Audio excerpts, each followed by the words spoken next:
Put garlic under your flowers. It's a trick gardeners have been using for years.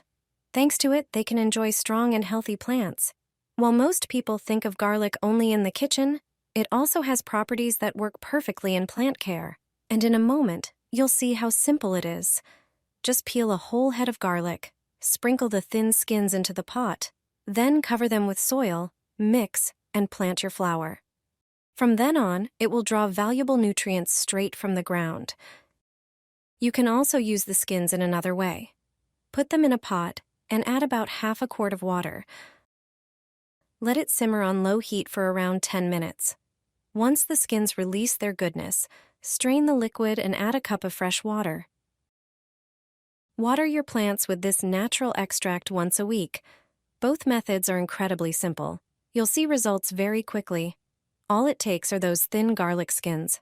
They enrich the soil and make plants stronger. Flowers grow faster, fuller, and more beautiful than ever before.